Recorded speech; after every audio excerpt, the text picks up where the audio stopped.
الرجیم بسم اللہ الرحمن الرحیم پڑھیے الصلاۃ والسلام علیک یا رسول اللہ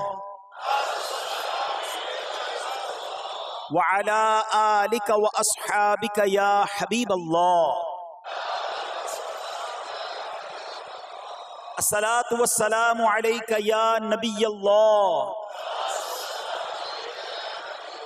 وعلى آلك وأصحابك يا نور اللہ۔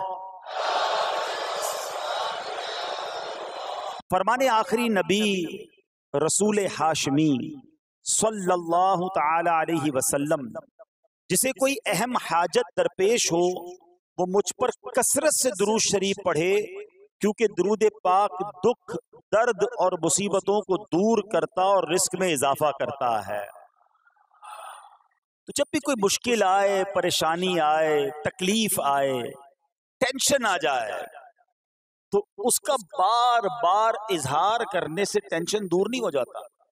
کوئی بھی مشکل آتی ہے بندہ سبھی کو بتاتا پھرے، بار بار ذکر کرتا رہے کہ یار بڑی مشکل میں ہوں، بڑی پریشانی میں ہوں۔ شاعر کہتے ہیں نا کہ دکھوں نے تم کو جو گھیرا ہو تو درود پڑھو، دکھوں نے تم کو جو گھیرا ہو تو درود پڑھو، جو حاضری کی تمنا ہو تو درود پڑھو۔ تو جب ٹینشن دور کرنے کا، مشکل دور کرنے کا، پریشانی دور کرنے کا وظیفہ مل گیا ہے، چابی مل گئی ہے، تو پھر فضول باتیں کرنے کی بجائے ہمیں درود پاک کی کثرت کرنی چاہیے۔ صلو علی الحبیب صلی اللہ تعالی علی محمد صلی اللہ علیہ وسلم۔ آج میں آپ کو اللہ کے ایک نبی کا واقعہ سنانا چاہتا ہوں۔ یہ واقعہ قرآن مجید میں بہت تفصیل کے ساتھ موجود ہے، اور یہ واقعہ ایسا ہے کہ میں ان نبی علیہ الصلوۃ والسلام کے عمل کا نام لوں تو نبی علیہ الصلوۃ والسلام کا نام آپ کے ذہن میں خود ہی آ جائے گا۔ یعنی انہوں نے وہ عمل ایسا کیا کہ اب ان کے نام کے ساتھ وہ عمل ایک خاص ٹیگ بن گیا ہے۔ اور اگر میں اب عمل بتاتا ہوں، نام آپ خود بتائیں گے، اور ان کا عمل تھا کہ ان کے اندر کمال صبر تھا۔ اب یہ صبر کرنے والے نبی کون ہیں؟ صبر ایوب علیہ السلام۔ مشہور ہے دنیا میں کہ ایوب علیہ السلام کا جو صبر ہے وہ ضرب المثل بن گیا، وہ ایگزامپل بن گیا۔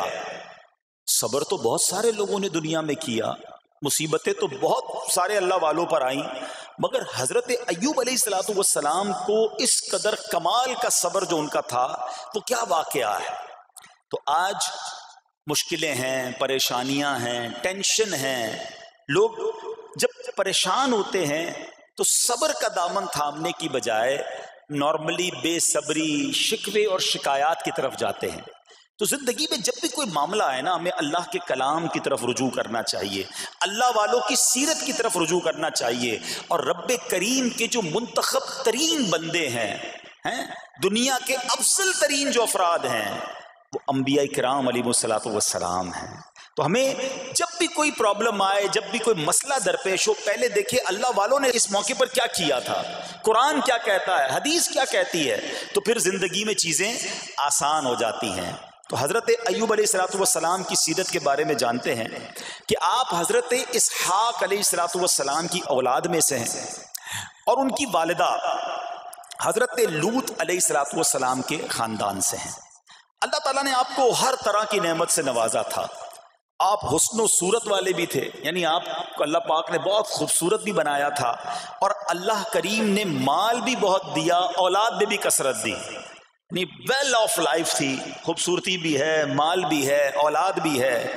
اچھا، پھر ظاہر مال تھا تو گھر بھی تھے، جانور بھی تھے۔ اس زمانے میں جو ویلتھ ہوتی تھی، جو پیسہ ہوتا تھا، وہ جانوروں کی صورت میں ہوتا تھا۔ آج کل لوگ گاڑیاں رکھتے ہیں، سونا زیورات رکھتے ہیں، اس زمانے میں جانور ہوتے تھے۔ بلکہ اب بھی اگر پاکستان کے بھی آپ انٹیریئر کے ایریا میں چلے جائیں، گاؤں گوٹھ میں جائیں، تو لوگ اپنا مال و دولت سے جانور ہی خرید رہے ہوتے ہیں۔ ان کے نزدیک یہی ان کا جو ہے وہ جو بھی ان کا کاروبار ہوتا ہے اور مال ہوتا ہے۔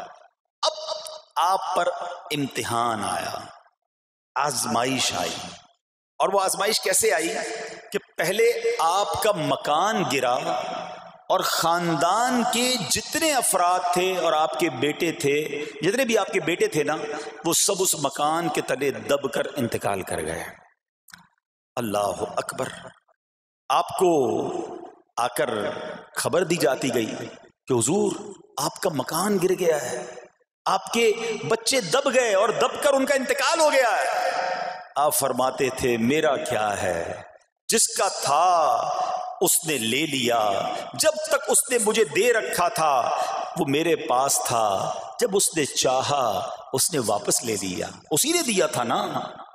تھوڑی دیر بعد خبر آئی کہ آپ کے جتنے جانور تھے، ہزارہا اونٹ تھے، بکریاں تھی، ریوڑ کے ریوڑ تھے، سارے جانور جو ہیں وہ مر گئے۔ کسی نے آ کر کہا کہ اب آپ کی جتنی دولت تھی، جتنے جانور تھے وہ بھی مر گئے۔ سبحان اللہ۔ آپ اللہ کا شکر بجا لاتے، کہتے یا اللہ جو رب کا تھا اس نے واپس لے لیا، اسی کا تھا، جتنی دیر چاہا میرے پاس رہا، واپس لے لیا اس نے۔ میں اپنے رب کی رضا پر راضی، میں اس امتحان پر راضی ہوں۔ اللہ اکبر۔ اب کیا ہوا کہ آپ کی تمام کھیتیاں اور جو باغات تھے، بہت بڑی زمینیں تھیں، بڑے بڑے کھیت تھے، وہ بھی سارے کے سارے برباد ہو گئے۔ کسی نے آ کر بتایا کہ حضور اب تو کھیت بھی گئے، اب باغات بھی گئے۔ آپ نے فرمایا کہ جس کا تھا اس نے لے لیا، میں اس کی رضا پر راضی ہوں۔ جب تک میرے پاس تھا وہ میرے پاس تھا، اب رب نے واپس لینا چاہا تو اس نے لے لیا۔ اب he was empty handed، یعنی اب کچھ بھی نہیں تھا، نہ بچے ہیں، نہ مال ہے، نہ جانور ہے، نہ مکان ہے۔ مگر حضرت ایوب علیہ السلام کی زبان پر پھر بھی شکر ہے، اب بھی شکر ہے، شکوہ نہیں ہے کہ اللہ میں تیری رضا پر راضی ہوں۔ لیکن ابھی امتحان ختم نہ ہوا تھا، اور اس امتحان کے پیچھے بعض مفسرین نے ایک اور قول بھی نقل کیا کہ شیطان نے حضرت ایوب علیہ السلام کو دیکھ کر اللہ کی بارگاہ میں کہا کہ مولا یہ تیرا بندہ اس لیے تیرا شکر گزار ہے کہ تو نے اسے بڑا نوازا ہے، بڑا مال دیا ہے، اولاد دی ہے، گھر دیا ہے۔ تو اب رب کریم نے حضرت ایوب پر امتحان بھیجا تاکہ پتہ چلے کہ میرے نیک بندے امتحان کے بعد بھی صبر کرتے ہیں۔ لیکن اب سب چلا گیا نا، تو شیطان نے کہا کہ ابھی جان تو باقی ہے نا، صحت تو باقی ہے۔ اللہ اکبر۔ مزید آزمائش آئی اور یہ ہوا کہ آپ کو بیمار کر دیا گیا، مبارک جسم پر بڑے بڑے آبلے پڑ گئے، پھوڑے جس کو کہتے وہ پڑ گئے۔ اس حال میں آپ کے سارے دوست بھی آپ کو چھوڑ کے چلے گئے۔ آج کل ویسے بھی حال ایسا ہی ہے جناب، جب تک پیسہ ہے، شہرت ہے، آپ کے پاس کوئی مال ہے تو آس پاس بہت سارے لوگ ہوتے ہیں، مگر جب یہ سب چیزیں چلی جائیں نا تو بعض اوقات ایسی کنڈیشن میں اپنے اور پرائیوں کی جانچ بھی ہو جاتی ہے کہ اب کون کھڑا ہے۔ دوستی مال کے لیے تھی، دوستی شہرت کے لیے تھی، دوستی منصب کے لیے تھی، یا کسی کی ذات سے واقعی خالص دوستی تھی؟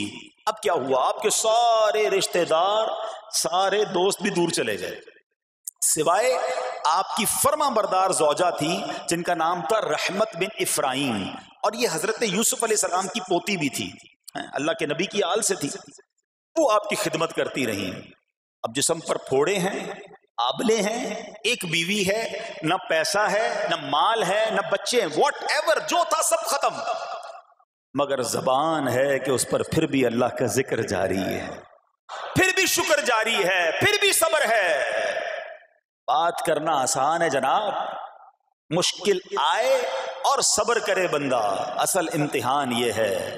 زباں پر شکوائے رنجو علم لایا نہیں کرتے، زباں پر شکوائے رنجو علم لایا نہیں کرتے، نبی کے نام لیوا غم سے گھبرایا نہیں کرتے۔ ہم میں سے کسی پر ایسی آزمائش نہیں آئی نا، چھوٹی موٹی آزمائشیں تو آتی رہیں گی۔ ایک بات یاد رکھنا، یہ زندگی کی جو گاڑی ہے نا، یہ مسائل کے پہیوں پر ہی چلتی ہے۔ ہمیں بعض اوقات کسی کی گاڑی، کسی کا مکان، کسی کا خوبصورت چہرہ، کسی کی مسکراہٹ دیکھ کر لگتا ہے یار یہ تو دنیا کا سب سے سخی آدمی ہے، ایسا نہیں۔ تو یہ نہ سمجھے کہ سارا جہان جناب سخی ہے اور میں اکیلا دکھی ہوں، ایسا نہیں ہوتا، بلکہ ہر اس جہاں میں تقریباً ہر بندہ ایسا ہوتا ہے جس کے ساتھ کوئی نہ کوئی دکھ لگا ہوا ہوتا ہے، کوئی نہ کوئی پریشانی ہے، کسی کو مال کی پریشانی، کسی کو روزگار کی پریشانی، کسی کو بیماری لگی ہے، کسی کو اور ٹینشن ہے۔ تو یہ کبھی بھی نہ سوچے کہ میں زندگی گزاروں گا اور کوئی ٹینشن نہیں آئے گی، تیار رہو امتحان کے لیے، امتحان ضرور آنا ہے۔ اب کمال یہ ہے کہ اس امتحان میں پاس کون ہوتا ہے۔ حضرت ابراہیم پر امتحان آیا، زبان پر صبر ہے، شکر ہے، شکوہ نہیں ہے۔ اب کیا ہوا کہ آپ کا سال ہاں سال تک یہ حال رہا، یہ 2-4 مہینے کا پرابلم نہیں تھا، کئی سال تک آپ بیمار رہے، آپ کی زوجہ جو ہے وہ خدمت کرتی رہی۔ اچھا یہاں ایک غلط فہمی دور کر دوں کہ کچھ لوگ یہ کہتے ہیں، یہ کتابوں میں پتہ نہیں کچھ کتابوں میں لکھ دیا گیا کہ حضرت ایوب علیہ السلام کو معاذ اللہ کوڑ کی بیماری ہو گئی تھی۔ ایسا بالکل نہیں تھا، کوڑ کی بیماری نہیں ہوئی تھی، بلکہ نہ کوڑ ہوا نہ جزام ہوا، آپ کو جسم پر پھوڑے پھنسیاں جن کو کہتے ہیں آبلے نکل آئے تھے، کیونکہ کوڑ کی بیماری وہ ہوتی ہے کہ جس سے لوگ نفرت یا حقارت کرتے ہیں۔ اللہ کے کسی بھی نبی کو کبھی بھی کوئی ایسی بیماری نہیں ہوئی جس کی وجہ سے لوگ اس سے حقارت یا نفرت کریں یا دور بھاگیں، کیونکہ اللہ نے ان نفوس قدسیہ کو، ان نیک بندوں کو، ان منتخب شخصیات کو لوگوں کی ہدایت کے لیے بھیجا ہے۔ ان کو کبھی کوئی ایسی چیز نہیں ہوئی کہ جس سے لوگ گھن کھا کر دور بھاگیں، تو یہ بالکل غلط ہے۔ البتہ آپ کے جسم پر آبلے تھے، پھوڑے تھی، اور اللہ اکبر آپ اس حال میں کیا رب سے عرض کرتے تھے؟ آپ عرض کرتے تھے، قرآن میں یہ الفاظ موجود ہیں، انی مسنی الضر وانت ارحم الراحمین۔ ترجمہ کیا ہے؟ مجھے تکلیف پہنچی اور تو سب مہر والوں سے بڑھ کر مہر والا ہے، رحم کرنے والوں میں سب سے بڑھ کر رحم کرنے والا ہے۔ یعنی اللہ کی بارگاہ میں یہ عرض کرتے تھے، یا اللہ تکلیف پہنچی ہے، رحم تو نے کرنا ہے، تو ارحم الراحمین ہے، زمانے سے نہیں کہتے تھے۔ یہاں ایک اور پرابلم ہے، میں کوئی مسئلہ ہوتا ہے، پرابلم آتی ہے، ہم ساری دنیا سے کہتے ہیں یہ مسئلہ ہو گیا، یہ پرابلم ہو گئی۔ نہیں، ساری دنیا میں سے کوئی آپ کا مسئلہ حل نہیں کر سکتا۔ اس سے بات کرو نا جو مسائل کو حل کرنے والا ہے، اس سے عرض کرو نا جو مصیبت کو دور کرنے والا ہے۔ ادھر ادھر جانے کی بجائے پرابلم یہ ہے، جب بھی مشکل آتی ہے ہم سب کے پاس جاتے ہیں، ہم رب کے پاس نہیں جاتے ہیں۔ جاؤ اس کے پاس جو حل المشکلات ہے، جو مصیبتوں کو حل کرنے والا ہے، اس کی بارگاہ میں فریاد کرو۔ وہ شاعر کتنی پیاری بات لکھتے ہیں نا، یہ بہت سارے لوگوں کے لیے درس ہے جو اپنی پرابلمز کے لیے دنیا والوں کے پاس جاتے ہیں۔ ارے اگر پکارنا ہے تو اللہ کی بارگاہ میں پکارو، التجا کرنی ہے تو اللہ کے حبیب سے عرض کرو نا۔ شاعر لکھتے ہیں، کسی کا احسان کیوں اٹھائیں، کسی کو حالات کیوں بتائیں، کسی کا احسان کیوں اٹھائیں، کسی کو حالات کیوں بتائیں، تمہیں سے مانگیں گے تم ہی دو گے، تمہارے در سے ہی لو لگی ہے۔ ہم اللہ کی بارگاہ میں عرض کریں، اللہ کے حبیب کی بارگاہ میں لو لگائیں۔ دنیا والوں کے پاس کچھ نہیں رکھا، لیکن ہم دنیا والوں کو بتا کر اپنے صبر کا ثواب بھی ضائع کر دیتے ہیں۔ دیکھو حضرت ایوب علیہ السلام کا صبر، کسی سے نہ کہا، اللہ کی بارگاہ میں عرض کرتے رہے۔ اب آپ کی آزمائش کا وقت پورا ہوتا ہے، دعا کرتے رہے، التجا کرتے رہے، صبر کرتے رہے۔ حکم ہوا کہ اپنا پاؤں زمین پر مارو۔ حضرت ایوب علیہ السلام نے پاؤں زمین پر مارا تو زمین سے ایک چشمہ پھوٹ اٹھا۔ حکم الہی سے حکم دیا گیا کہ اب اس پانی سے غسل کرو۔ آپ نے جب اس پانی سے غسل کیا تو آپ کی تمام بیماریاں دور ہو گئیں۔ پھر آپ 40 قدم چلے، دوبارہ زمین پر قدم مارنے کا حکم دیا۔ قدم مارتے ہی ایک اور خوبصورت لذیذ ٹھنڈے پانی کا چشمہ نمودار ہوا۔ پانی ٹھنڈا، میٹھا اور لذیذ تھا۔ اب آپ نے وہ پانی پیا تو آپ کے باطن میں نور ہی نور پیدا ہو گیا، اور آپ کو اعلیٰ درجے کی صحت و نورانیت حاصل ہو گئی۔ اور سنو، میرا رب تو قادر ہے نا، اللہ تعالیٰ نے آپ کی وہ ساری اولاد جو دب کر کئی سال پہلے مر گئی تھی، انتقال فرما گئے تھے، اللہ نے ان تمام اولاد کو پھر زندہ فرما دیا، اور آپ کی بیوی کو دوبارہ جوانی بخشی، اور اب اس کے بعد بھی آپ کی کثیر اولاد ہوئی۔ سنو سنو، جو جانور چلے گئے تھے نا، اللہ نے مویشی، اسباب و خزانہ اس سے زیادہ آپ کو پھر سے عطا فرما دیا۔ صبر کیا تھا نا، ان اللہ مع الصابرین۔ اچھا یاد سب کو ہے یہ آیت، بچپن سے یاد ہے، اللہ صابروں کے ساتھ ہے، صبر کرنے والوں کے ساتھ ہے، مگر صبر کرنا نہیں ہے، امتحان آنا ہے تو صبر کرنا نہیں ہے، آیت سب کو پتا ہے۔ اچھا جس کے ساتھ پرابلم ہو جائے نا، اس کو بھی بندہ درس دینے جا رہا ہوتا ہے، بھائی صبر کرنا، اللہ آپ کو صبر دے، لیکن جب اس پر امتحان آتا تو یہ صبر کرتا نہیں ہے۔ دوسروں کو درس دے رہا تھا، آج تیری باری آئی ہے نا، تو صبر کا دامن نہ چھوڑیں۔ میں آپ کو ایک بات سوال پوچھنا چاہتا ہوں، آج کل ہم بڑے لوگوں سے تعلقات کیوں بنانے کی کوشش کرتے ہیں؟ یار جب کوئی مشکل ٹائم آئے گا نا تو یہ بندہ کام آئے گا، یہ پیسے والا دوست ہے، یہ اس کے تعلقات بہت ہیں، اس کی گورنمنٹ میں بات ہے، اس کی وکیلوں میں بات ہے، 4-5 ایسے دوست ہونے چاہیے۔ یہ ڈاکٹروں کے اندر بڑی اچھی اس کی دوستی ہے، کوئی ڈاکٹر کا بھی کام آئے گا تو یہ بندہ کام آ جائے گا۔ ہم دنیا والوں سے تعلقات اس لیے بناتے ہیں تاکہ یار مصیبت آئے تو یہ بندہ کام آئے، اور نارملی اکثر ایسا ہوتا ہے کہ جس سے امید رکھی ہوتی ہے مصیبت کے وقت غائب ہو جاتا ہے۔ لیکن رب خود قرآن میں فرما رہا ہے ان اللہ مع الصابرین، صبر کر لو اللہ کی رحمت تمہارے ساتھ ہو جائے گی۔ اب میں آپ سے سوال کرتا ہوں، دنیا کے تعلقات ہوں یہ ضروری ہے یا یہ فائدہ مند ہے، یا بندہ صبر کر لے تو اللہ کی رحمت ساتھ ہو جائے، سارے غم ویسے ہی دور ہو جائیں گے؟ صبر اس کو نہیں چھوڑنا ہے۔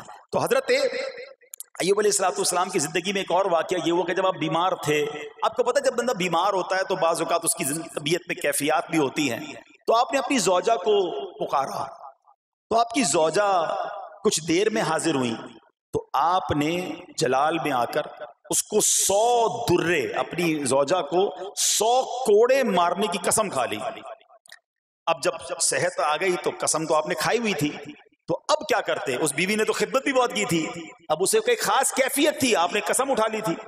سبحان اللہ، ایوب علیہ السلام کو اللہ کریم نے قرآن میں کیا حکم دیا کہ اے ایوب آپ ایک یعنی 100 جس کو کہتے ہیں تنکے، 100 تنکوں والی جھاڑو لیں اور اس جھاڑو کو ایک مرتبہ اپنی بیوی کو مار دیجئے تو آپ کی قسم جو ہے وہ پوری ہو جائے گی، یعنی قسم کا کفارہ نہیں دینا ہوگا۔ اللہ اکبر، اللہ نے اس نبی علیہ السلام کی فرما بردار بیوی کی جو سزا تھی یا جو معاملہ تھا اس کو کتنا آسان فرما دیا۔ تو رب کریم نے قرآن مجید فرقان حمید میں اس کو کس طرح بیان فرمایا، وَخُذْ بِيَدِكَ ضِغْثًا فَاضْرِب بِهِ وَلَا تحنث، فرمایا کہ اپنے ہاتھ میں ایک جھاڑو لے کر اسے مار دے اور قسم نہ توڑ، انا وجدناہ صابرا، فرمایا ہم نے اسے صابر پایا، نعم العبد، کیا اچھا بندہ، انہو اواب، بے شک وہ بہت رجوع لانے والا ہے۔ ارے آج دنیا کسی کو کہے یہ صبر والا ہے، حضرت ایوب کی شان دیکھو کہ رب فرما رہا ہے قرآن میں انا وجدناہ صابرا، اور ہم نے ایوب کو صبر کرنے والا پایا، صابر پایا۔ اللہ حضرت ایوب کے صبر کے صدقے ہمیں بھی صابرین میں شامل فرما لے۔ اللہ اکبر، سبحان اللہ۔ اور رب کریم نے جو اواب فرمایا، علماء کہتے ہیں کہ یہ اواب کے لاجواب خطاب کو جو آپ کے سر مبارک پر ایک تاج کی طرح رکھ دیا گیا، کیونکہ اواب کے معنی کیا ہے، انہو اواب، بے شک وہ بہت رجوع لانے والا ہے۔ اللہ اکبر، صبر کیا تو رب نے کیسے کیسے القاب جو ہیں وہ قرآن میں عطا فرمائے۔ یہاں ایک اور بات بھی سیکھنے والی ہے کہ حضرت ایوب علیہ السلام کے صبر کا کمال یہ ہے کہ قرآن میں ذکر آ گیا، اب صبح قیامت تک حافظ تلاوت کریں گے، تراویح میں قرآن پڑھا جائے گا، جب بھی قرآن کی تلاوت دنیا کے کونے کونے میں کی جائے گی، قیامت تک حضرت ایوب کے صبر کا ذکر ہوتا رہے گا۔ جب آپ صبر کرتے ہیں اللہ رسول کو راضی کر لیتے ہیں، اللہ ان ناموں کو بلند فرما دیتا ہے۔ بہرحال میرے پیارے اسلامی بھائیوں، اب یہاں تھوڑا سا ایک شرعی مسئلہ بھی سمجھ لیں۔ بعض اوقات ہے کہ آپ لفظ سنتے ہیلا، اچھا کچھ لوگ جب یہ لفظ ہیلا سنتے ہیں تو کنفیوز ہو جاتے ہیں، یار یہ کیا، ایک کام کرنا تھا اس کو ایک اور طریقے سے کر دیا، ہمیں سمجھ نہیں آ رہا، عجیب عجیب سی لوگ باتیں کرتے ہیں۔ سبحان اللہ، علماء فرماتے ہیں پہلے ہیلے کا مسئلہ سمجھ لیں۔ فتاوی عالمگیری میں ہے جو ہیلا کسی کا حق مارنے یا اس میں شبہ پیدا کرنے یا باطل ذریعے سے فریب دینے کے لیے کیا جائے وہ مکروہ ہے، اور جو ہیلا اس لیے کیا جائے کہ آدمی حرام سے بچ جائے یا حلال کو حاصل کر لے وہ اچھا ہے۔ انما الاعمال بالنیات، غلط نیت سے ہیلا کہ کسی کا حق دبا لوں یا معاذ اللہ زکوٰۃ ادا ہی نہ کرنی پڑے، اللہ کو کوئی دھوکہ نہیں دے سکتا، اللہ دیکھ رہا ہے کہ اس کی نیت کیا ہے، لیکن ہیلا اس لیے ہے کہ حرام سے بچ جائے، حلال حاصل کر لیا جائے۔ تو اس کی جو جواز کی صورتیں ہیں علماء نے فرمایا یہ آیت اس میں دلیل ہے، اور آیت کیا تھی؟ وَخُذْ بِيَدِكَ ضِغْثًا فَاضْرِب بِهِ وَلَا تَحْنَثْ، اور فرمایا اپنے ہاتھ سے ایک جھاڑو لے کر اسے مار دو اور قسم نہ توڑو۔ قسم تو 100 کوڑے مارنے کی تھی، اللہ کریم نے آسانی کا راستہ بتایا۔ ہاں ایک بات یاد رہے، یہ بڑی امپورٹنٹ بات کرنے جا رہا ہوں کہ مفتیان کرام، قابل اعتماد مفتیان کرام سے رہنمائی لے کر ہم جیسے لوگوں کو، عوام الناس کو کوئی ہیلا اپنے طور پہ نہیں کر لینا چاہیے۔ ہاں کیونکہ بعض ہیلوں کی شرعی طور پر اجازت نہیں ہوتی، اور بعض اوقات ہیلا کرنے میں ایسی غلطی لوگ کر جاتے ہیں جن کی وجہ سے ہیلا ہوتا ہی نہیں ہے۔ تو یہاں صرف آپ کو دلیل بتانا تھا، باقی اگر کسی قسم کا کوئی شرعی ہیلا کرنا ہے تو قابل اعتماد مفتیان کرام سے رجوع کیا جائے۔ سبحان اللہ۔ اب حضرت ایوب علیہ السلام کے صبر کی بات ہوئی ہے نا، اللہ نے پتہ ہے آپ کو کتنا مقام عطا فرمایا کہ نبی کریم صلی اللہ تعالی علیہ وآلہ وسلم نے ارشاد فرمایا حضرت ایوب لوگوں میں سب سے بڑھ کر عالم، صابر اور غصہ پینے والے تھے۔ حضرت ابن مسعود رضی اللہ تعالیٰ عنہ سے مروی ہے کہ حضرت ایوب علیہ السلام قیامت کے دن صبر کرنے والوں کے سردار ہوں گے۔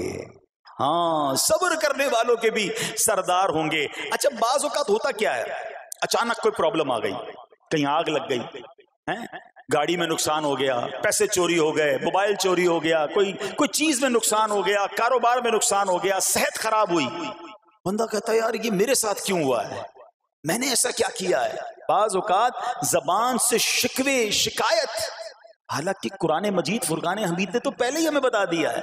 ہمارا پرابلم پتہ ہی کیا ہے، ہم بہت ساری باتیں جانتے ہیں دنیا کی، قرآن و حدیث پڑھتے نہیں ہیں، تو مینٹلی پریپیئرڈ نہیں رہتے۔ آپ کو پہلے ہی پتا ہو کہ یار گرمیاں آنے والی ہیں، تو اچانک گرمیاں آئیں گی تو پریشان نہیں ہوں گے نا۔ آپ کو پتا تھا جون جولائی میں گرمیاں ہوتی ہیں بھائی، سردیاں نہیں ہوتی، آپ پنکھا بھی تیار رکھتے ہیں، ٹھنڈا پانی کا انتظام بھی رکھتے ہیں، گرمی کے وقت باہر کم نکلتے ہیں، اور سردیاں آتی ہیں آپ کو پہلے ہی پتا ہوتا ہے، رضائی تیار کر لیتے ہیں، سویٹر نکال لیتے ہیں۔ ایسا نہیں ہوتا کہ صبح اٹھتے تو 40 ڈگری ہوتا ہے، دوسرے دن اٹھتے تو 5 ڈگری ہوتا ہے، بندہ کہ یار آج ٹھنڈ کیوں ہو گئی، کل گرمی کیوں ہو گئی۔ مینٹلی پریپیئرڈ جب بندہ ہوتا ہے تو وہ تیار ہوتا ہے۔ اگر جو قرآن پڑھنے والا ہے، حدیث پڑھنے والا ہے، اس کو تو پہلے ہی مینٹلی پریپیئرڈ ہونا ہے۔ کیوں؟ قرآن کا وعدہ ہے نا، قرآن کا اعلان سنو۔ اللہ کریم قرآن مجید میں کیا ارشاد فرماتا ہے؟ بسم اللہ الرحمن الرحیم وَلَنَبْلُوَنَّكُمْ بِشَيْءٍ مِّنَ الْخَوْفِ وَالْجُوعِ وَنَقْصٍ مِّنَ الْأَمْوَالِ وَالْأَنفُسِ وَالثَّمَرَاتِ وَبَشِّرِ الصَّابِرِينَ۔ اور ضرور ہم تمہیں آزمائیں گے۔ کیا فرمایا؟ ضرور آزمائیں گے، تیار رہو۔ there is examination۔ اچھا آزمائش کن کی چیزوں کی ہوگی؟ سبحان اللہ، قرآن نے لسٹ بھی دے دی ہے کہ آزمائش کیا ہوگی۔ فرمایا کچھ ڈر سے، اچانک خوف آ جاتا ہے نا، کوئی دشمن آ جاتا ہے، کوئی دھمکی دے رہا ہوتا ہے، اچانک حالات خراب ہو جاتے ہیں، دل میں خوف بیٹھ جاتا ہے۔ پھر فرمایا بھوک سے، مال کم ہو گیا، تنگی آ گئی تو بھوک سے۔ پھر فرمایا کچھ مالوں اور جانوں اور پھلوں کی کمی سے، کبھی کاروبار میں نقصان ہوگا، کبھی کسی کے باغات ہے تو باغ فصل اجڑ سکتی ہے، آپ کو کوئی نقصان ہو سکتا ہے، کسی جگہ آگ لگ سکتی ہے، اور جانوں کی کمی سے بیماری بھی آ سکتی ہے۔ مگر آگے کیا فرمایا؟ وَبَشِّرِ الصَّابِرِينَ، خوشخبری سنا ان صبر والوں کو۔ اور جب سبحان اللہ یہ ایگزام آتا ہے نا، جو اس ایگزام سے نکل جاتا ہے تو رب نے فرمایا خوشخبری ہے۔ اللہ اکبر۔ ہم نے زندگی میں دیکھا ہے جس نے مصیبت پر صبر کیا، اللہ کی رضا پر راضی رہا، اللہ نے مشکل سے بھی نکالا اور پہلے سے اسے زیادہ عطا فرما دیا۔ ہمارا پرابلم ہی ہم ٹیسٹ میں فیل ہو جاتے ہیں، جیسے امتحان شروع ہوا واویلا شروع، شور شروع، شکوے شروع، سب کو بتانا، حالانکہ کر کوئی نہیں سکتا لیکن سب کو بتائیں گے۔ نہ کرو ایسا، میں جانوں میرا رب جانے، مجھے کیوں کسی کو بتانا ہے؟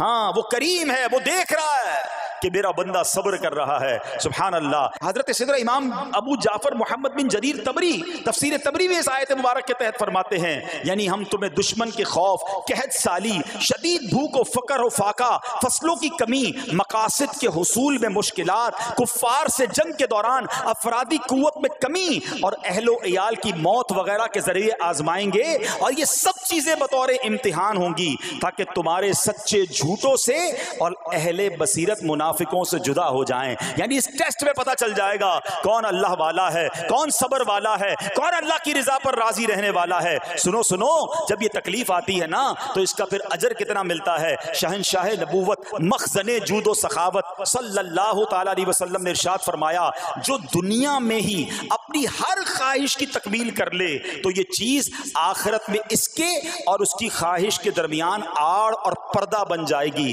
اور جو مالداروں کی زینت کی طرف اپنی نگاہیں دراز کرے تو وہ آسمان والوں کے سامنے بے عزت ہو جاتا ہے، اور جو شدید بھوک پر صبر کرے اللہ عز و جل اس کو جنت الفردوس میں جہاں چاہے گا ٹھکانہ عطا فرمائے گا.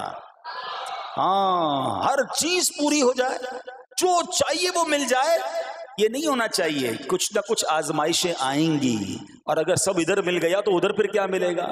ہم اللہ سے یہ دعا کرتے ہیں کہ ادھر بھی عطا فرمائے، ادھر بھی محروم نہ کرے. ہاں، ہمیں ڈرتے بھی رہنا چاہیے کہ یار میں جو مانگتا ہوں ادھر مل جاتا ہے، کہیں وہاں محروم نہ رہ جاؤں. تو آزمائش آئے تو صبر کرنا چاہیے، اللہ کی رضا کے طور پہ زندگی گزارنی چاہیے. ایک بار نبی پاک علیہ الصلوۃ والسلام انصار کے پاس تشریف لے گئے تو فرمایا کیا تم مومن ہو؟ بڑا کمال کا سوال جواب ہے، ذرا غور کیجئے گا. ہمارے پاس بھی کوئی آ کر کہے کہ کیا تم مومن ہو تو ہم کیا جواب دیں گے؟ صحابہ خاموش رہے. سیدنا فاروق اعظم نے کہا حضور ہاں ہم مومن ہیں. شاید ہمارا بھی جواب یہی ہوگا مومن ہیں. مگر اگلا سوال سنو نبی پاک علیہ الصلوۃ والسلام کا. فرمایا کہ اگر تم مومن ہو تو تمہارے ایمان کی علامت کیا ہے؟ ہاں، اب ہم سے کوئی یہ سوال کرے تو ہم جواب کیسے دیں گے؟ بھائی تم کہہ رہے ہو مومن ہیں، واٹ از دا سمٹمز؟ کوئی نشانی، کوئی علامت تو بتاؤ نا. اب یہ سوال کرنے والے کون ہیں؟ پیارے آقا صلی اللہ تعالی علیہ وآلہ وسلم. صحابہ سامنے بیٹھے ہیں. ارشاد فرمایا مومن ہو تو علامت کیا ہے؟ تو کیا شاندار جواب دیا کہ صحابہ کرام نے کہ ہم جب فراخی کی حالت ہوتی ہے نا، آسانی ہوتی ہے تو ہم شکر ادا کرتے ہیں. جب آزمائش آتا ہے، کوئی پرابلم آتی ہے، ہم صبر کرتے ہیں اور اللہ کے فیصلے پر راضی رہتے ہیں. نبی اکرم علیہ الصلوۃ والسلام نے جواب میں کیا فرمایا؟ رب کعبہ کی قسم تم مومن ہو. تو پتہ یہ چلا کہ مومن ہونے کی نشانی یہ ہے کہ جب اچھے دن آئیں تو شکر کرے، اور مشکل کے دن آئیں تو اللہ کی رضا پر، اللہ کے فیصلوں پر راضی رہے، صبر کرے. اب آؤ سوال کرتے ہیں. اچھے دن آتے تو ہم کیا کرتے ہیں؟ ارے بھائی میں تو انتظار میں تھا، تھوڑے پیسے آئیں تو فلاں عیاشی کروں، فلاں گناہ کروں. تھوڑے پیسے تھے تو وہ کام ہی نہیں کر پا رہا تھا، اب تو موقع میں لگا ہے، اب تو دن آئے ہیں. معاذ اللہ، جس کو اللہ نعمتیں دیتا ہے، فراخی دیتا ہے، تو وہ اللہ کی نافرمانی میں لگ جاتا ہے. اور جب اس کو کوئی آزمائش بھیجتا ہے تو وہ ناشکری کہہ کر، بلکہ بعض اوقات تو کفریہ کلمات منہ سے نکال کر ایمان سے بھی ہاتھ دھو بیٹھتا ہے. ایسا نہیں ہونا چاہیے. عقل مند وہ ہے، یاد رکھنا کہ رب جتنی عطائیں بڑھائے ہم اتنے سجدے بڑھائیں، ہم اتنے صدقے بڑھائیں. دیکھو نا دنیا میں کیا ہوتا ہے، آپ کو کوئی تحفہ دے آپ کیا کہتے ہیں؟ شکریہ، جزاک اللہ. دوبارہ تحفہ دے آپ کہتے ہیں بہت مہربانی. تیسری بار دے بندہ کہ یار یہ تو مجھ پر کتنا مہربان ہے. اتنی مہربانیاں. ناراض نہیں ہونا چاہیے. جو تمہیں دنیا میں 2-4 تحفے دے دے تم اسے ناراض نہیں کرنا چاہتے. جب سے میں پیدا ہوا جب سے وہ نواز رہا ہے، وہ ناراض نہ ہو جائے اس کا کوئی خیال نہیں، وہ دیے جا رہا ہے. ہم تو دیکھتے ہیں نا، بندہ غریب ہوتا ہے، تھوڑے گناہ، جیسے جیسے امیر ہوتا گیا اس کے پر پرزے نکلنا شروع ہو جاتے ہیں، مسجد سے دور، نمازوں سے دور، معاذ اللہ حرام کاموں میں پڑ جاتا ہے. ارے اللہ کے بندے، تجھے رب نواز رہا ہے، تیرے تو سجدے بڑھنے چاہیے تھے. لیکن ہوتا کیا ہے، وہ عطائیں بڑھاتا ہے، لوگ خطائیں بڑھاتے ہیں. نہ کرو ایسا. جب فراخی ہو، جب اللہ کی طرف سے آسانی ہو تو شکر ہو، اور جب آزمائش آئے تو صبر ہو. یہی مومن کی نشانی ہے. اور اللہ سے دعا کرتے ہیں کہ اللہ کریم ہمیں اپنے شکر گزار اور صبر کرنے والے بندوں میں شامل فرما لے. اور یقین کریں صبر کا جو پھل ہے نا، وہ کہتے ہیں نا صبر کا پھل میٹھا، اوہو بالکل ٹھیک کہا، بلکہ بہت میٹھا ہے۔ سنو، اللہ عز و جل فرماتا ہے کہ جب میں کسی بندے کو بیماری میں مبتلا کروں، ہو سکتا ہے یہاں بھی میرا کوئی بھائی بیمار بیٹھا ہو، مدنی چینل کے ناظرین میں سے کوئی بیمار بیٹھا ہو، دیکھو بیماری آئے نا شکوہ مت کرنا، صبر کرنا، فضیلت سنو، حدیث قدسی ہے، اللہ فرماتا ہے جب میں اپنے کسی بندے کو بیماری میں مبتلا کروں اور وہ اس پر صبر کرے، کسی سے شکایت نہ کرے، تو میں اس کے گوشت کو اچھے گوشت سے اور اس کے خون کو اچھے خون سے بدل دیتا ہوں۔ پھر اگر اسے شفا دیتا ہوں تو ایسی شفا دیتا ہوں کہ اس کے نامہ اعمال میں کوئی گناہ نہیں رہتا، اور اگر میں اسے دنیا سے اٹھا لوں تو اسے اپنی رحمت کاملہ کے سائے میں لے جاتا ہوں۔ ارے کمال ہو گیا، بیماری آئی، بیماری جب جاتی ہے تو گناہوں سے بھی پاک کر کے جاتی ہے، صرف ایک ہی تو کنڈیشن ہے، صبر کرنا۔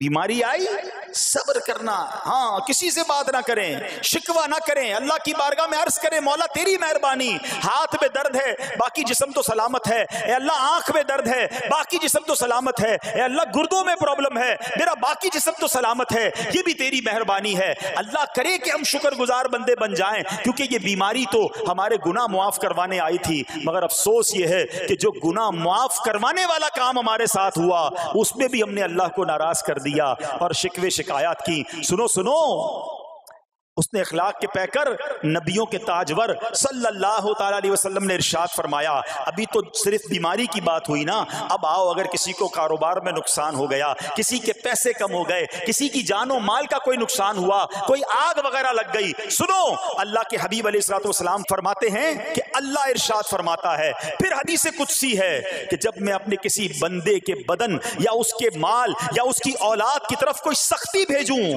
پھر وہ صبر جمیل کے ساتھ اس کا استقبال کرے، تو قیامت کے دن مجھے اس سے حیا آئے گی کہ میں اس کے لیے میزان قائم کروں یا اس کا نامہ اعمال کھولوں۔ ہائے ہائے ہائے، سمجھتے ہو اس کا مطلب؟ اللہ فرما رہا ہے مجھے حیا آئے گی کہ اپنے بندے سے اب کیا حساب لوں۔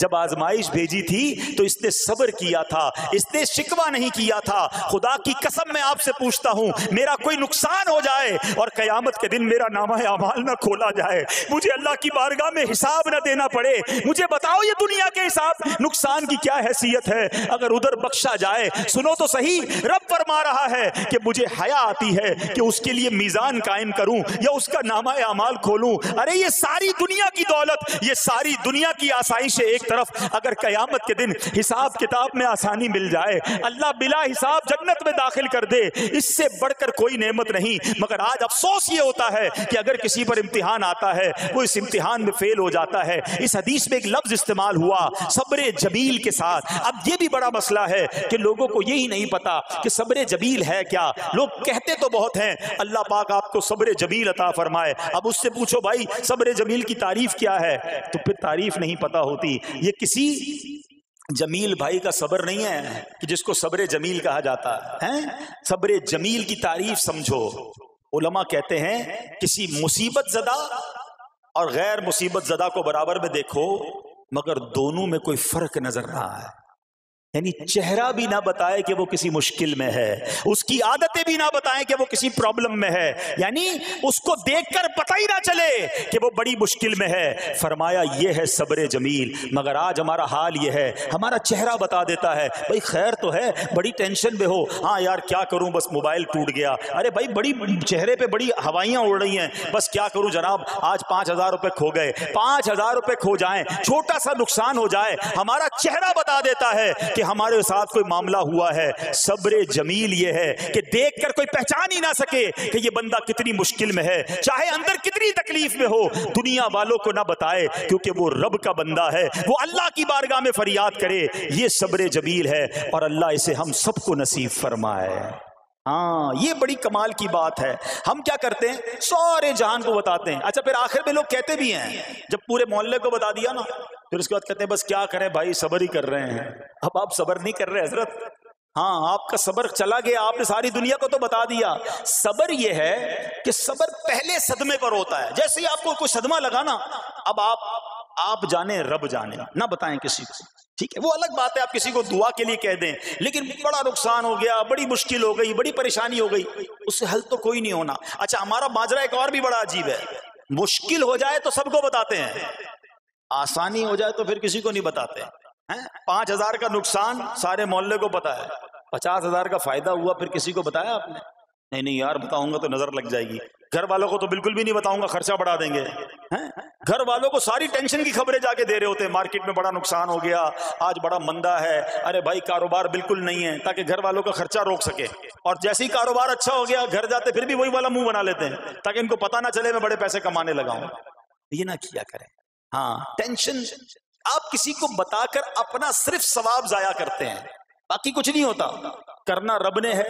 اور یہ اگر آزمائش میرے درجے بلند کرنے آئی ہے، اگر یہ آزمائش مجھے اللہ کے قریب کرنے آئی ہے تو پھر تو اس کا استقبال ہونا چاہیے نا۔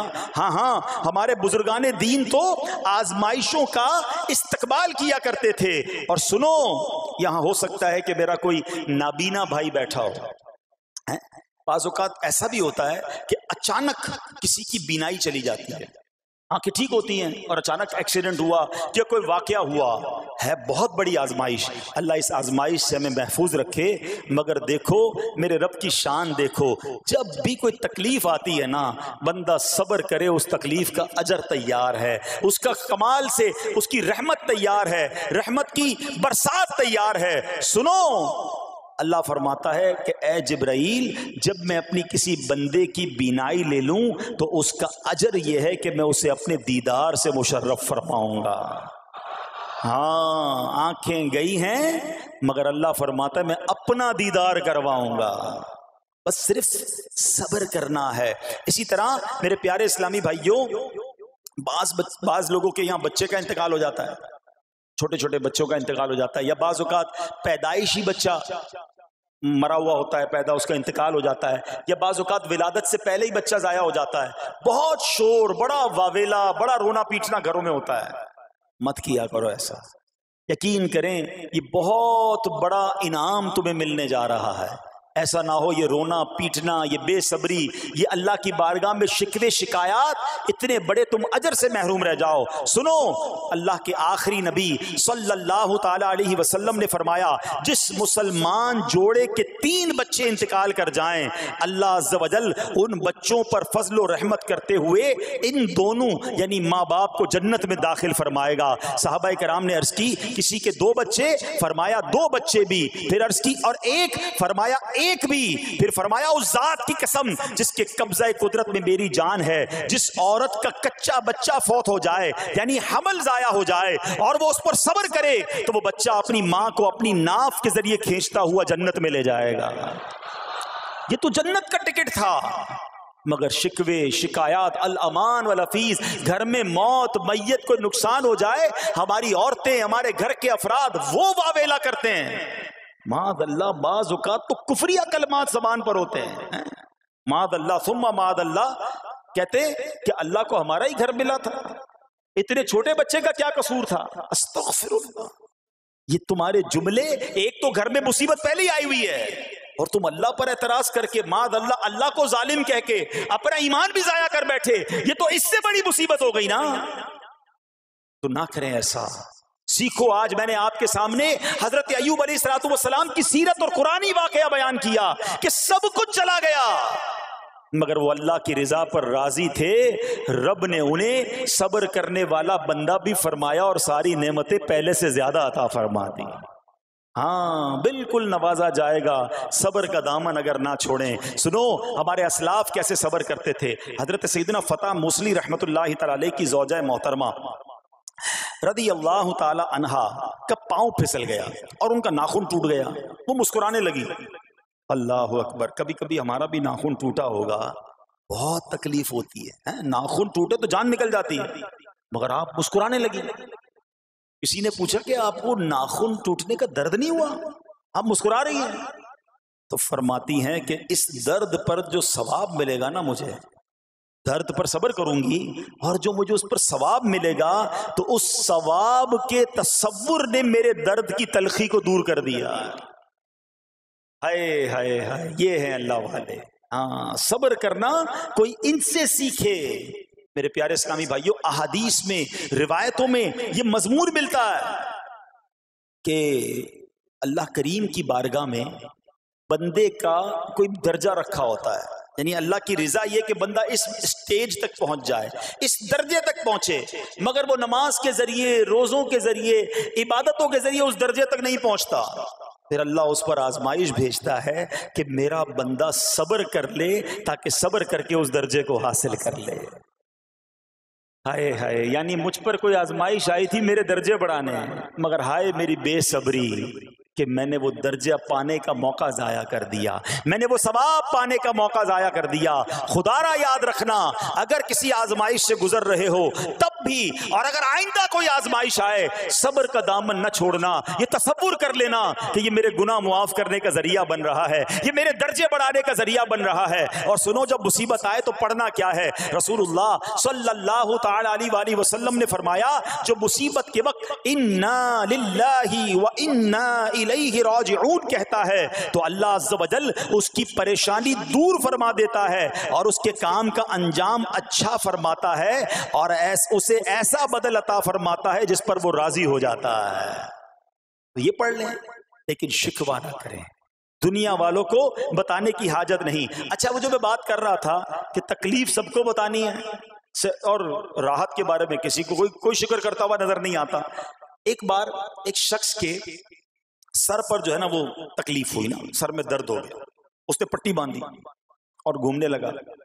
اس زمانے میں حضرت رابعہ بصریہ رضی اللہ رحمت اللہ تعالی علیہ، اللہ کی بہت بڑی ولیاں ہیں. آپ نے اس کو دیکھا کہ کیوں پٹی باندھی ہے؟ وہ کہتا سر میں درد تھا اس لیے پٹی باندھی ہے. بات تھوڑی سی باریک ہے، سمجھدار لوگ سمجھیں گے. اس لیے پٹی باندھی ہے کہ سر میں درد تھا. اللہ اکبر. اس اللہ والی نے پتہ ہے کیا کہا؟ آپ کہتی ہیں کبھی صحت کی پٹی بھی باندھی ہے؟ یہ جملہ ہے بڑا سمجھنے والا ہے. یعنی اللہ نے اتنے دنوں تک صحت میں رکھا تو کسی کو نہیں بتایا، اور تھوڑے دنوں کی تکلیف آئی تو پٹی باندھ کے سب کو بتانے چلا ہے کہ رب نے بیمار کیا ہے. ہاں، ہمیں اللہ کریم کی طرف سے آزمائش ہمیشہ تھوڑی آتی ہے. اگر اپنی زندگی کا ہم پورا عرصہ کیلکولیٹ کریں نا کہ بھئی 40 سال کا کوئی بندہ ہو گیا ہے تو کتنے دن ہوئے 40 سال میں؟ ٹھیک ہے، ایک بار کبھی بیٹھ کے اکیلے میں حساب کرنا، اتنے ہزار دن میں نے دنیا میں گزارے، کتنے دن بیمار رہا؟ تو شاید چند دن، 100 دن، 50 دن، 200 دن بنیں گے. کئی ہزار دنوں میں سے اگر چند دن اللہ نے مجھ پر آزمائش ڈالی تو ہزاروں دن راحت بھی تو ڈالی نا، صحت بھی تو عطا فرمایا.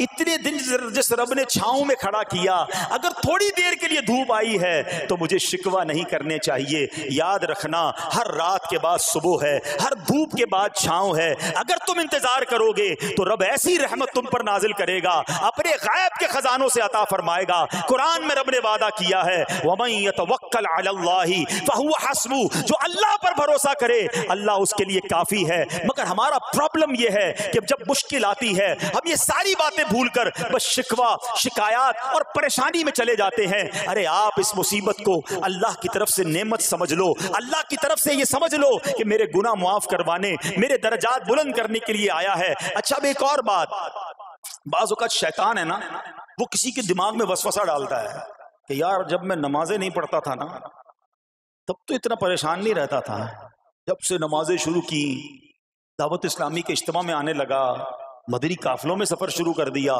اب تو میں نے کچھ ذمہ داری بھی لینا شروع کر دی ہے.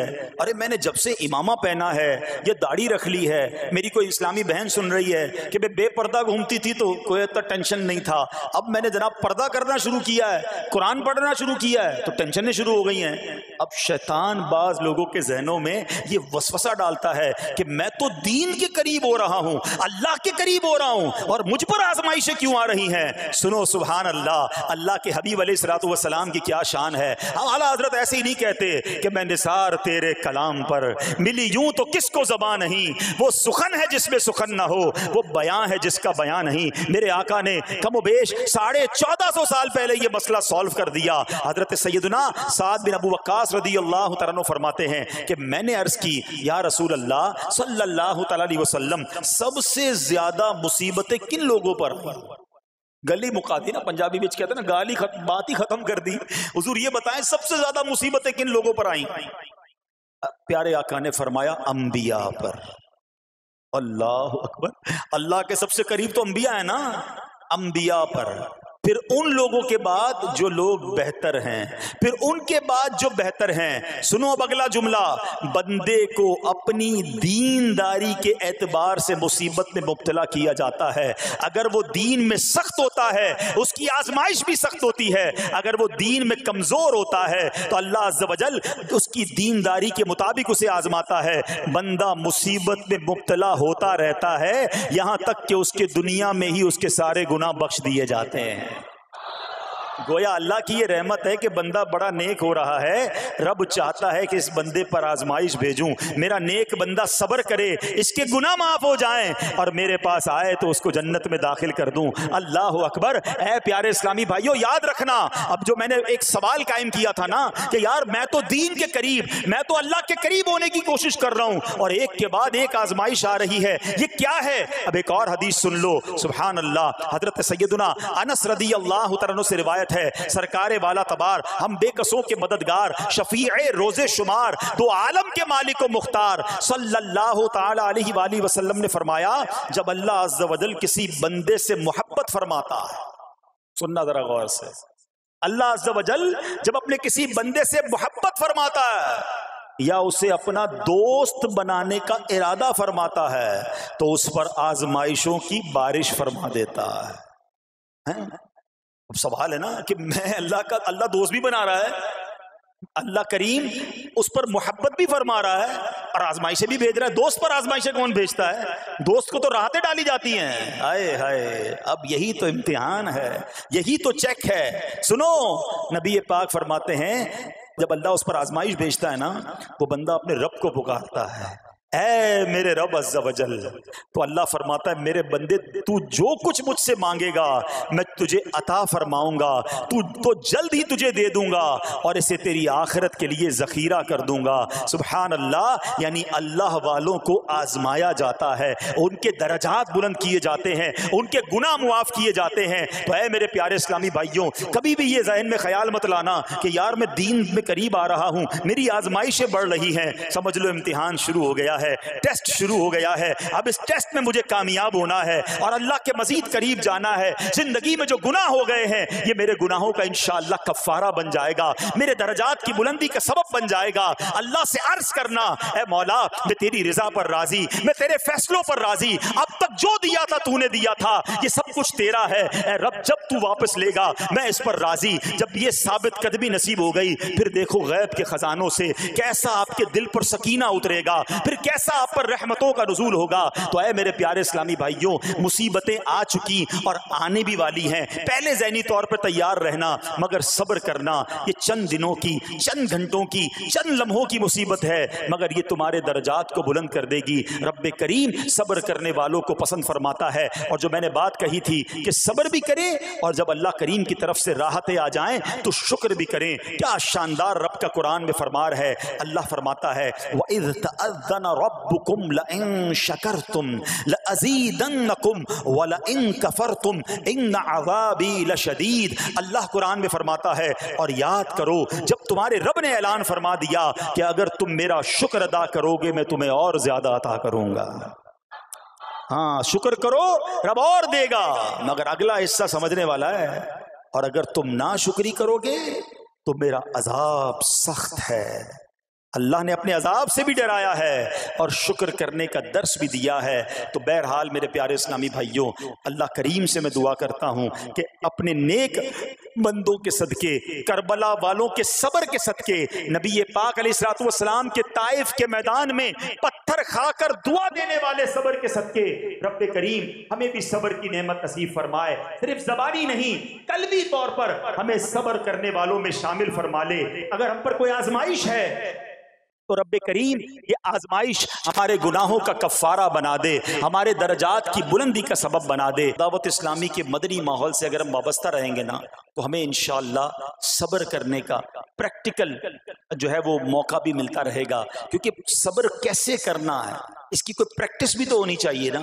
تو مدنی قافلے جب اس پہ جاتے ہیں نا تو آرام اپنے گھر جیسا نہیں ملتا، کھانا اپنے گھر جیسا نہیں ملتا، بعض اوقات سفر میں تکلیف ہوتی ہے، تو یہ پریکٹیکلی آپ کو صبر کرنے کا موقع ملتا ہے۔ تو اگر آپ واقعی صابرین میں شامل ہونا چاہتے ہیں تو مدنی قافلوں میں سفر اپنا معمول بنائیں۔